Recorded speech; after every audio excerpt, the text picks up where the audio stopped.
Министерке, што е најалармантно? Кои реформи мора веднаш да бидат направени, односно вие да ги направите? За жал, повеќе нешта треба веднаш да се направат. Еве би почнала со промена на наставните планови и програми за 7, 8 и 9 одделение и секако за први клас гимназија, кои понатаму ќе продолжат последователно година за година до 4 клас гимназија. Немате учебници по странски јазици, а правите планови за нови програми. Веднаш ве прекинувам, тука не е никаков да го проблем, објасните точно, тоа е исто многу сериозен проблем. Многу години децата немале учебници по странски јазици и за жал и оваа година јас како министер не можев ништо да сторам, освен да го прекршам законот, а тоа нема да си го дозволам.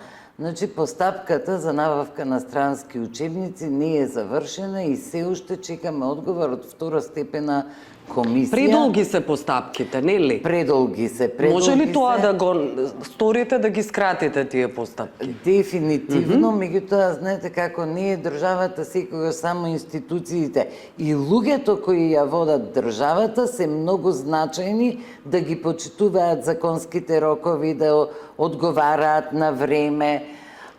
Така да во овој момент се уште чекаме за странските јазици одговор од второстепена и бидејќи помина подолго време како министерство ќе инсистираме сега секојдневно да го добиеме тој одговор за да можеме нешто да превземеме.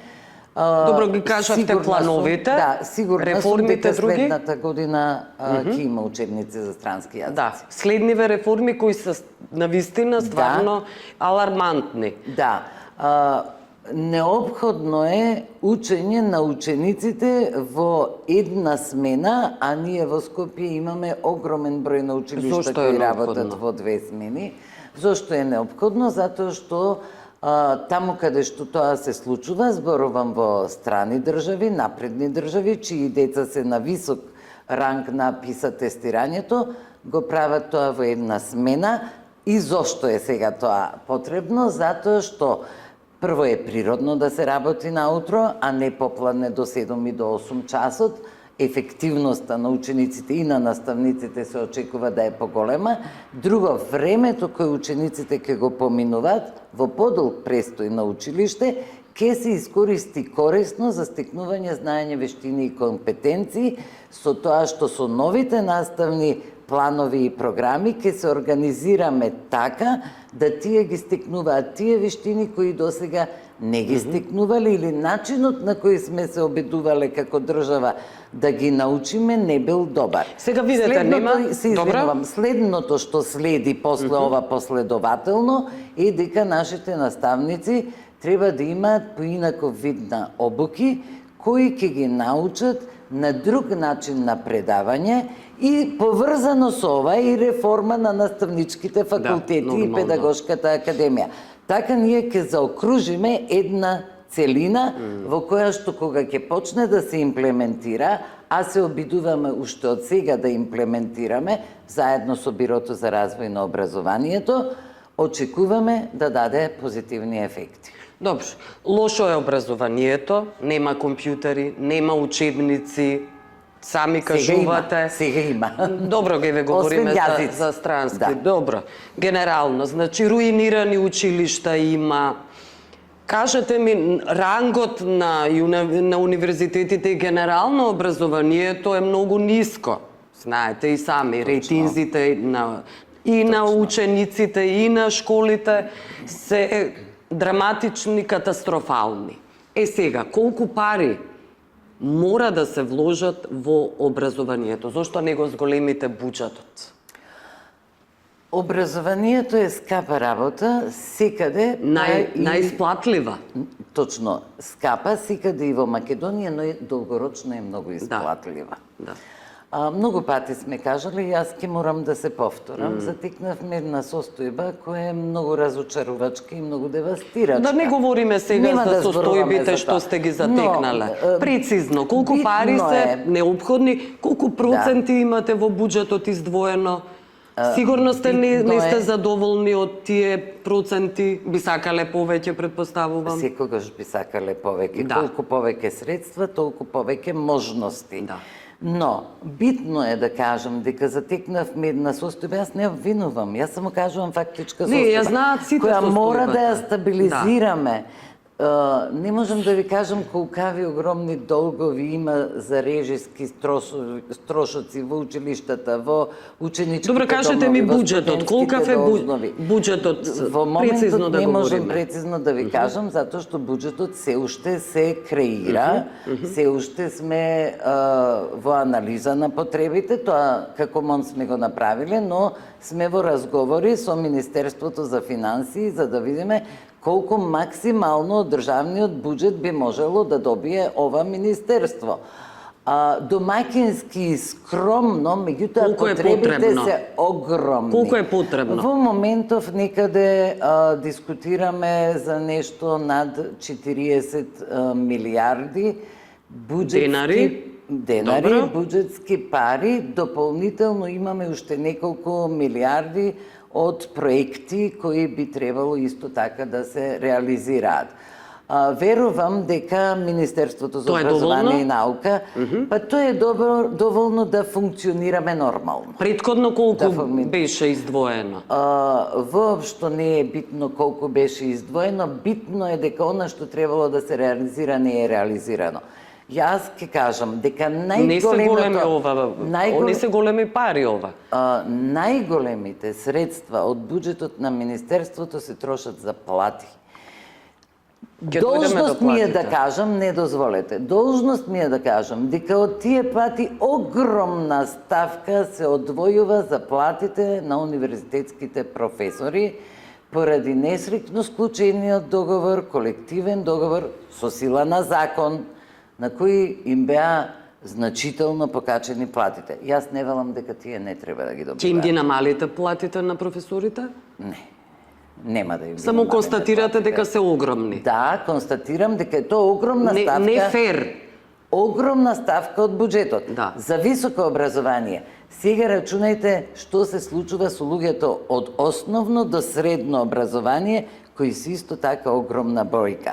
Значи, ние мора да воведеме некаков систем во кој ќе ни оставуваат повеќе пари за сите други потреби на министерствата. Чекате, сега наставниците нема да им ги зголемите платите. Годинава тешко дека тоа ќе се го случи, кажавте тоа тоа. веќе го кажавме, но следната година мислам дека е фер и треба и ќе добијат покачување на плати. Сега, зошто има за пензионерите плати, а нема за наставниците? Тоа е многу жално што треба да го дискутираме, затоа што има пензионери кои имаат 14.000 пензија, 16.000 пензија, 18.000 пензија и ако сме свесни суштества, сме свесни суштества, треба да знаеме дека тоа е субстандардно некое ниво на живот, ако треба да се задоволат само основните потреби, храна, облека и лекови, да речеме. Наставниците исто имаат. Која е минималната плата на наставниците? Наставниците имаат различни плати, ама не, јас апсолутно знам дека е тоа така и не треба да се убедуваме. Наставниците имаат од 32 па нагоре, 42 некои стигнуваат со стаж, со оделенски, со менторски додатоци, стигнуваат и до повисоко, што значи оние кои се најмлади и сега почнуваат со работа, имаат основна плата од 32-33 денари, во основно, во средно е тоа малку повисоко. Ви замеруваат што одбивате да го потпишете колективниот договор? Секако дека ми замеруваат, но јас мислам дека се уште има верба и доверба дека сето ова што досега сме сметале дека не е добро, со тек на време ќе се поправи. Сепак поминаа само 3 месеци, јас потенцирам, ние прво мора да стабилизираме тоа што се случува во Министерството, нема да зборувам за државата, за да можеме да почнеме нормално да работиме. Еве неколку примери ќе ви дадам. Ако и се повторувам, може би веќе го слушнале тоа гледачи, слушачи, што и да е. На 28 јуни јас стапив на функција, станав министер. Кога дојдов, Социјалната помош која беше мерка на претходната влада за учениците, беше исплатена само за декември. Јас и вчера подпишував социјална помош и ги разбирам родителите што ми подпишуваат кога ќе исплатите. Еве исплаќаме. И овој месец ќе ја завршиме мерката за исплата на социјалната помош. Значи, за декември била исплатена само. Зошто? Не знам. Студентски стипендии доцнат, режиски трошоци не се платени, тие долгови мора да се платат. Ајде да говориме на универзитетите, тоа на домовите. Што мора да го правите. Сега, околу платите, ве прашав за пензионерите, дека се попривилегирани, Не се привилегирани, потребата е можеби поголема. Добро. Потребата е поголема. Знаете, кога тоа. не е фер, но ако споредиме 15.000 со 30.000, навистина е значајно за Сега луѓето. да говориме за привилегиите. Ајде. Што ви се замерува? Сега говориме за новата власт. Да. Значи, привилегиите остануваат на функционерите. 78% се платите на функционерите. Привилегиите да имаат автомобили остануваат исто така. Картички, службени и така натаму и така натаму. Знаете, тоа е проблем голем, а пари за наставниците нема. Да, платите беа покачени. И свесни сте дека тоа не е фер. Беа покачени платите. Свесни ли сте? Јас тогаш, за мене лично ке зборувам, тогаш бев во опозиција и слушнав дека платите се покачени и се прашував зошто. И образложението беше дека тие повеќе од 12 години, ако не се лажам, не биле покачени. Во реде. Добро. Сега може новата власт да изгласа сега не очекувам нов закон. Сега, иако следи, не очекувам покачување на платите на функционерите. Не говориме сега за ова огромна бројка. Постои едно мислење, јас ќе зборувам за себе. Постои едно мислење во народот дека кога човек ќе стане министер, ги ужива привилегиите, автомобил, ручеци по кафеани, користење на картички и тие се во право затоа што за тоа има докази. Јас ќе ви кажам, дека бев на пат во странство, картичка уште не сум подигнала, а ми следува дека возачот ме чека да ме однесе дома во 10 или 11 часот, дека ние работиме од 8 или во 9 во зависност од тоа дали јас од себе или имам некој состанок. Луѓето имаат потешок живот. Свесни сте за тоа? Не, јас само да кажам дека мора луѓето да знаат дека не се сите министри исти. Затоа јас реков, не е државата држава, луѓето кои ја водат државата се оние кои ја водат. Но ќе се согласите дека не е фер тој процент, тие плати, ако ги споредите еве со минималната плата. Тоа не е фер. Голема е разликата, апсолутно сум во право, затоа ќе добијат пензионерите, затоа ќе добијат наставниците, веројатно затоа и добиле огромен процент на покачување наставниците во високо образование. Но државата постои за да се грижи за своето население. И ако тоа така и се прави, ќе биде во ред. Кој е планот за УКИМ, за подобрување на рейтингот? Во еден период... Заради тоа што рековте, имаат огромни плати, професорите, а низок е рейтингот на УКИМ. И сега им следи уште едно големо покачување според колективниот договор, кое би можело, да речеме, да се подизмени некако, но мислам дека нема расположение. Небитно. Не е битно. Да, сега имаат плати. Државата обезбедува простор, обезбедува плати, плаќа режија, субвенционира студенти. Тоа е огромен дел од средствата што државата ги дава за државните универзитети. Да, јас велам дека доцнеме со исплата, доцнеле. Ние сега се трудиме максимално да сработиме тоа што е можно. Да, имале проблеми, но нивна обврска е да се бават со образование на млади и со наука. Оти кај нас звањата се наставно-научни звања. Добро, и во еден период, планот. да ви одговорам, во еден период, кога многу... законот бил малку построг, се видело подобрување во однос на научната дејност, па потоа кога се променил законот, опаднал тој процент на научна квалитетот. Да. Сега ќе имаме нов закон за високо образование. И тука очекувате добри резултати, предпоставувам. Очекувам, да. Околу руини раните школи, знаете колку е тоа важно, се подпираме постојано на странската помош. Точно. Кој е планот тука? Во моментот ние имаме 36 големи проекти за реконструкција, доградба, изградба на училишта. Сме имале околу 80 помали проекти, од кои 40 се завршени, 40 се во тек. Да, за жал постојат училишта кои треба темелно да се реконструираат. Колку се тие? Од прилика би знаела? Не се малку, но планот е дека во следните 4 години планираме тие да ги завршиме, но има уште нешто што е многу важно. Ние ќе мора и да доградуваме, ако сакаме да спроведеме едносменска настава до 4 клас и целодневна настава до 4, а по можности до 5.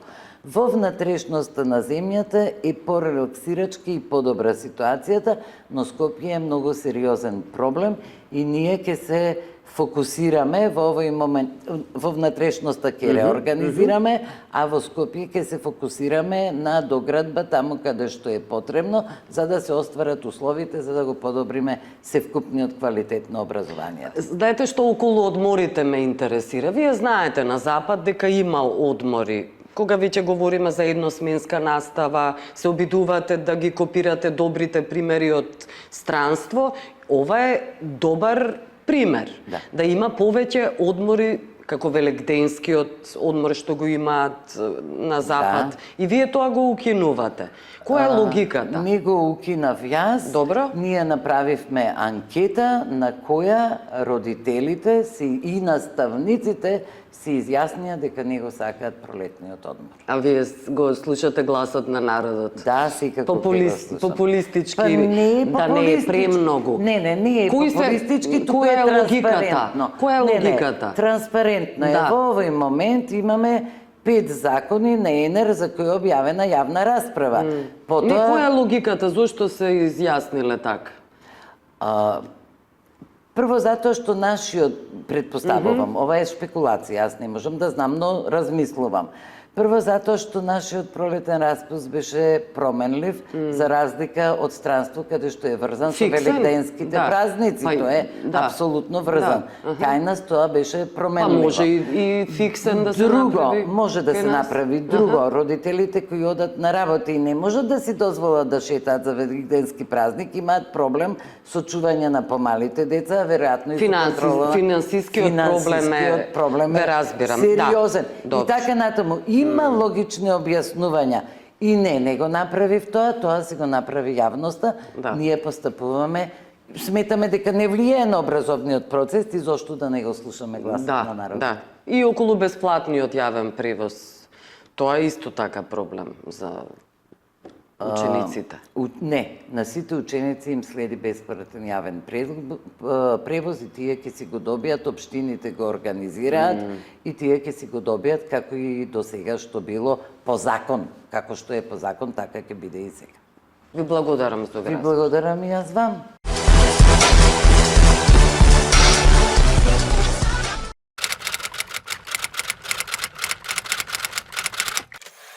Секоја земја членка на Европската Унија е одговорна за своите системи за образование и професионална обука. Сепак, трошоците за високото образование, должината на задолжителното школување, возраста за влез во училиштето и така натаму се различни од една земја членка до друга. Иако образовните системи на секоја земја се различни, некои демонстрираат заедничко јадро за сите ученици дефинирано со континуитет помеѓу основното и првиот циклус на средното образование. Првите што го усвоија беа скандинавските земји уште во 60-тите години на минатиот век. Спротивно на тоа, Германија и Литванија многу рано ги водеа своите средношколци преку високо развиен систем за стажирање. Половина од земјите на Европската Унија го одредуваат крајот на школувањето на минимум 16 години, а време траењето на школувањето за учениците варира помеѓу 9 и 13 години. Тука наблюдуваме јасна поделба помеѓу северните и источните земји и они од јужниот дел на истокот, каде има помалку од 8% на прерано излегување од образованието. Јужните држави, Романија, имаат стапки двојно повисоки, осцилирајќи помеѓу 15 и 22%. Обуката, нивото на студии, па дури и платите за наставата не се усогласени во Европската Унија. Луксембург со 81.000 евра, Германија со 61.000 и Данска со 56.000 евра годишно се земјите кои најдобро ги плаќаат своите наставници во средното образование. Најслабо се платени во Романија со 9.900 и Бугарија со 8.600 евра годишно. Прикажаните нивоа на плати не го земаат предвид вистинското работно време во секоја земја членка. Меѓутоа, на споредливо ниво на богатство, повисоката плата не мора да значи подолго работно време. Според сенаторски извештај поднесен во јуни 2022, французите работат во просек 720 часа годишно во средно и основно училиште. Во Германија, каде наставниците се подобро платени, овој просек паѓа на 641 час во средно училиште и 610 часа во основно училиште. Во Европската Унија тоа е 660 часа во средно училиште и 629 часа во основно училиште. Промените на платите во текот на кариерата исто така не се исти. Во зависност од земјата, например во Холандија, платите се зголемуваат за речиси 75% во текот на првите 15 години од наставата, а потоа до 104% на крајот од нивната кариера. Значајни се изголемувањата и во Франција, каде што платите се зголемуваат за 71% во текот на 35 годишната кариера. Во Хрватска порастот е помал од 20%. Во Франција минималната плата од 2000 евра нето месечно за новите наставници стапи на сила од 1 септември 2023 со цел да се привлечат нови наставници и учители. Во 2022 Европската Унија имаше 1.072 милиони наставници за 22,9 милиони ученици запишани во основно училиште. Тоа е просечен сооднос од 13,3 ученици по наставник, што сепак крие големи разлики од една земја членка до друга. Во 2022 две земји ќе им дозволат на наставниците од основните училишта да работат со особено мал број. Грција 7,9 деца по наставник во просек, а потоа Луксембург со 8 ученици. Спротивно на тоа, Романија со 18,5 ученици и Франција со 18,2 се двете земји во кои бројот на наставниците, односно по ученици по наставник е најголем. Помеѓу двете, поголемиот дел од европските земји варираат помеѓу 10 и 15 деца по наставник. Да ги наведеме на пример Португалија со 12 деца, Финска со 12,8 и Ирска 13,4. Според тоа, оваа стапка зависи првенствено од бројот на наставниците во земјата, како и од бројот на ученици во основните училишта, податоци кои се разликуваат секоја година. Во поголемиот дел од европските земји, возраста за влез во основното училиште одговара на почетокот на задолжителното школување околу 6 до 7 години, а во Франција тоа е од 2,5 години. Според големото квантитивно истражување спроведено од Универзитетот Харвард, намалувањето на бројот на ученици по наставник е придружено со подобрување на академското ниво на студентите. И ова, особено за децата од најнебогатите категории на населението, заклучува друго истражување спроведено во Франција од страна на Факултетот за напредни студии по општествени науки. Наставниците на тој начин можат подобро да ги приспособат своите наставни методи, на пример, со одвојување повеќе време за секој ученик, подвлекува ОЕСД. Сепак, регрутирањето дополнителни наставници генерира дополнителни трошоци за образовниот систем. Според програмата за меѓународно оценување на студентите ПИЗА, повеќето земји членки на Европската Унија паднаа во рангирањето. Само Португалија продолжи да напредува, а Франција стагнираше. По азијските земји кои се во водство, се уште е Финска во Европа која го одржува еден од најдобрите европски образовни системи. Европската столб за социјални права од 2017 исто така предвидува дека секој има право на инклузивно и квалитетно образование. обука и доживотно учење со цел да се задржи и стекне со вештини кои му овозможуваат целосно да учествуваат во животот во општеството и успешно да управуваат со транзициите на пазарот на трудот.